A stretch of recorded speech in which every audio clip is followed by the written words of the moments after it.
खुदा के घर देर है अंधेर नहीं। मज़ार कायद गैंग रेप केस पर्दा उठ रहा है। ऑडियो वीडियो रूम के नाम से मशहूर है। उसमें बाथरूम भी है। There is no washroom. मुजरिम कितना ही बाअसर क्यों ना हो, एक ना एक दिन जुर्म का पर्दा चाक होता है, बेनकाब होता है। सच एक ऐसा लफ्ज़ है जिसके हतमी मायने के बारे में फिलोसफर्स के नज़रियात मुख्तलिफ हैं। कोई इसे झूठ का मुतज़ाद जानता है तो कोई इसे हकीकत की पैदावार। किसी के लिए सच सोच का कोई मुस्बत पहलू हो सकता है। इसी तरह हकीकत से मुत्तसिल कोई बात, कोई फैक्ट या ऐसा कोई वाक़या हो सकता है जिसे माशरा वक्त और हालात के एतबार से हतमी करार है। माशरे में सच्चाई परखने का निज़ाम अदालत है और अदालतें सच्चाई को परखने के लिए जो पैरामीटर्स इस्तेमाल करती हैं उनमें शहादतों और सबूतों का सहारा लिया जाता है। ऐसे ही सबूतों की ज़रूरत है मज़ार कायद के अहाते में दरिंदगी का शिकार होने वाली खातून रज़िया कुबरा को, जो पिछले 18 माह से इंसाफ का इंतजार कर रही है। टीम बेनकाब इससे पहले भी इस केस की तफसीलात नाज़रीन के सामने पेश कर चुकी है। इस केस की अदालती पेशरफ्त में तो अभी बहुत से कानूनी मराहिल तय होना बाकी है, लेकिन टीम बेनकाब की एक नुमाइंदा एक ऐसी ऑडियो रिकॉर्डिंग हासिल करने में कामयाब हुई जिसमें मज़ार कायद का एक साबका मुलाजिम मज़ार के अहाते में होने वाली सरगर्मियों को बेनकाब कर रहा है।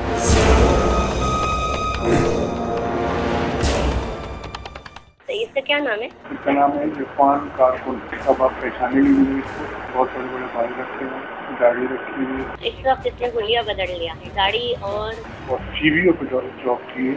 इनको यहाँ से निकाल दिया। इसको यहाँ से निकाल दिया, सीवीयू भेज दिया। सीवीयू में किस जगह? सीवीओ पे इनके जो कॉन्ट्रैक्ट है जहाँ पर भी मुजफ्फर साहब है वहाँ पर। मुजफ्फर कौन?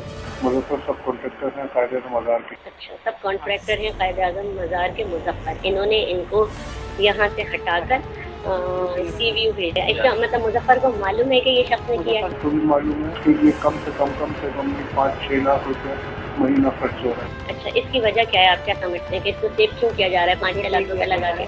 कि मुजफ्फर साहब को लड़कियाँ सप्लाई होती, शराब की सप्लाई होती।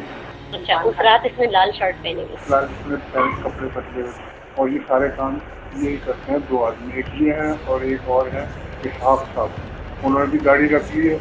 उनको पिछली दफ़ा वो दवाखाने में एडमिट भी रहे, उनको यहाँ गोली लगी पेट में और इधर किसी सिलसिले में। मोहम्मद इसाक। आप क्या करते हैं? मैं कायदे मज़ार पे सिक्योरिटी में हूँ। सिक्योरिटी में जी।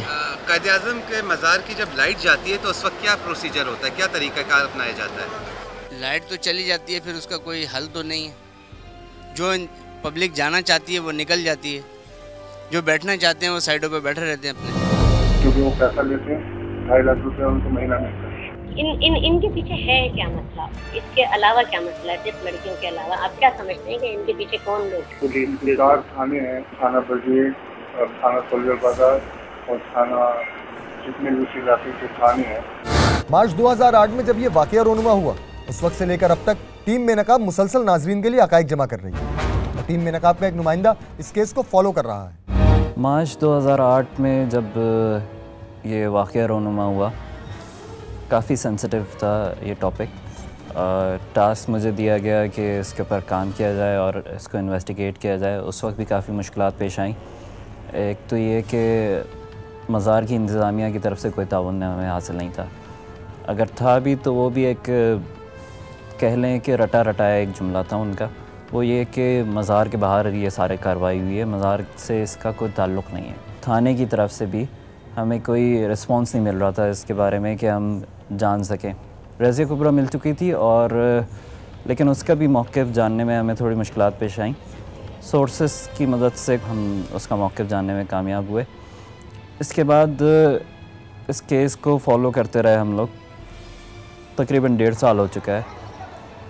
अभी रिसेंटली जब हम कोर्ट गए और इसकी हियरिंग थी केस की, वहाँ पे हमने कुछ जो इस केस के अंदर इन्वॉल्व जो नॉमिनेटेड लोग हैं जिनके पर इल्ज़ाम लगाया जा रहा है कि उन्होंने रज़िया कुबरा के साथ ज़्यादती की है, उनसे जब हमने बात करने की कोशिश की तो उनसे बात तो कर ली हमने आसानी से, लेकिन हमारी टीम ने और कुछ हमारे साथियों ने ये बात नोट की कि वहाँ पे कुछ ऐसे मशकूक लोग मौजूद थे जो हमारी टीम की और मेरी जो है वो तस्वीरें खींच रहे थे।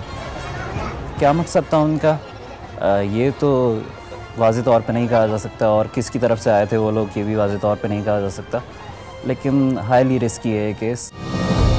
इसहाक साहब जो है वो मेन आदमी है। मेन आदमी ही दोनों है। ये अगवा करते हैं लड़कियाँ। ये अगवा करते लड़कियों सप्लाई करते हैं। वहाँ जो कमरे बने हुए हैं वो देखिए। तो मैं इसलिए कर रहा हूँ कि जिस बच्ची के साथ ये कुछ हुआ है